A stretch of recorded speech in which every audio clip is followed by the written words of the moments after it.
Hey guys, I'm back again. Honestly, I've been recording for, I don't know, the last couple hours or so, trying to figure out exactly how to show you and what the best route is to get a campaign that can produce, 46,000 impressions in about a several day time frame. These are uh, this is the cost per 1,000 impression campaign. This one actually, you start bidding on how many times 1,000 impressions are going to happen on your account. And what you do is you set up a bid strategy for viewable CPM, and you bid on those 1,000 impressions. And then you get as many clicks as you want within those impressions, and it doesn't cost you any more or any less. It actually does give you a breakdown of what your average cost is, average cost per click, and then also the average cost entirely. Um, you can actually see here if you go into the brand. Well, why don't we actually show you from scratch what kind of settings we had previously before we take you into the one that I'm actually doing right now. I've gone through several different optimizations with it over the last couple days. And actually, yesterday, looks like the traffic went down just a tiny bit, but after a couple tweaks today, I got it up to about 6 more clicks. If you want to take a look at the impressions and how they're lasting each day, the impressions are right here. You can actually take a look. That is a click of 6 out of 13,246 impressions for that day. That ad had shown on a viewable device, either on an application that a person's on at that moment, or different websites throughout the Google Display Network that you can actually target to. And these people had actually shown an interest in purchasing a vehicle within the last several days, last month or so. They have this tracking capability where they know which websites people usually frequent when they're purchasing new vehicles. So we can use that to target out to an effective market.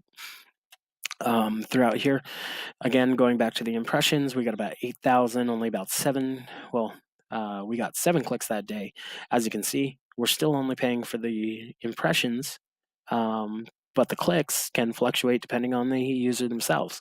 I always think it's a better route to go in the display network because, well, it's cheaper. That's it. It's just super cheap.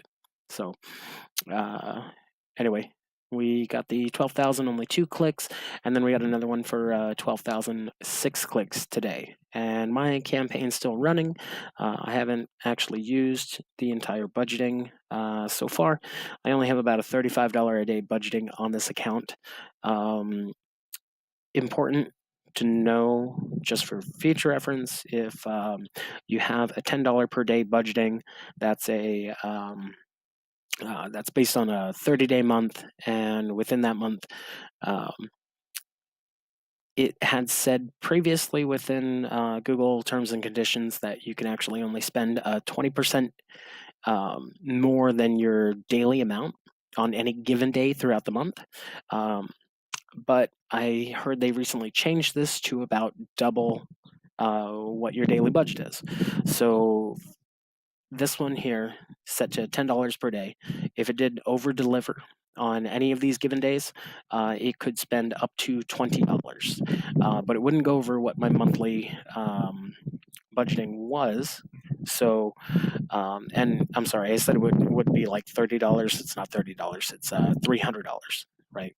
So, yeah, 10 times 30, 300. If it delivers 600 for the entire month, here's my point. If it delivers 600 for the entire month and every day it over delivers $20 instead of the 10 that I have on there, Google's going to reimburse us at the end of the month for any amounts that it goes over the actual monthly budgeting. So since that's 300, I'll be held responsible for anything that I spend up to the amount of $300 if they deliver order afterwards, it'll only they'll just not charge it to your account. This is just from experience when I worked over there. So, and by over there, I mean my last job that I was there for 6 years and doing this each and every day. So, anyway, call only campaign. That's a search network only campaign. That's set to mobile devices within a targeting radius around the location. I set it to about 5 miles. It's only gotten about 7 impressions so far, 0 interactions, but my bids are very low, and that's expected. What I'm trying to produce with that one is basically as many calls as possible within the dollar amount that we're spending. Not spending anything right now because I'm not bidding aggressively. Getting into an aggressive bidding with a call-only campaign can be tricky, and if you guys really want to learn more about that, I can put that on maybe a different video. I'm really just looking for a response from people at the moment on whether or not you guys actually want this info, because I have, like I said, I got 6 years experience with this stuff. I've probably had over 600 some odd different clients throughout the years, and majority of them came out happy, So again, my name is Josh Craig, if I didn't mention that before, and anybody that knows me from my position previously or has talked to me on the phone, and you come across this, please comment and let me know how campaigns went, when we were working together. If they didn't work out for any reason whatsoever, I can definitely help you make up for it right now, just by posting up these videos and helping you guys advertise.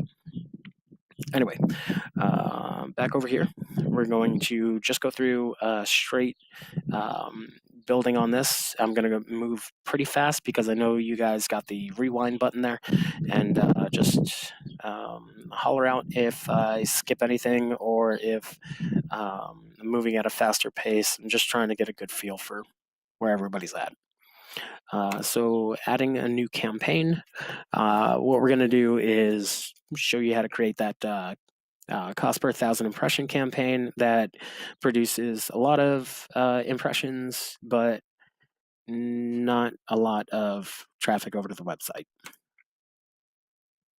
More brand recognition.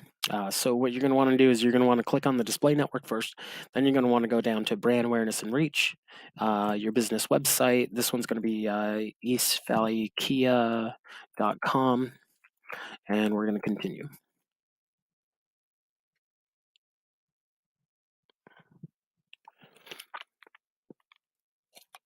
You're going to name the campaign here, and usually I name things after what the targeting method is. So I usually put brand CPM and maybe East Valley Kia if you're going to have multiple locations or landing destinations or things like that. But we'll get into that a little bit later. It's not really good to run campaigns on different URLs, different .com addresses on the same account. Try to separate those by customer ID, especially if they're in two different verticals. Because if you have like an HVAC guy and then you got a car salesman, those aren't going to really mix together, and it's going to confuse the system. And a lot of the stuff that has to do with quality score could get tacked on there, and you honestly don't want to diminish your quality score because it'll increase your cost per click in the future without actually giving you without hurting your competition. Anyway, back to this. I am on limited recording right now, so I am probably going to have to split this up into several different videos. I've got about 15 seconds left over right now, so I am trying to be quick. I'll catch you on the next one, and we'll start off from this location. Thanks.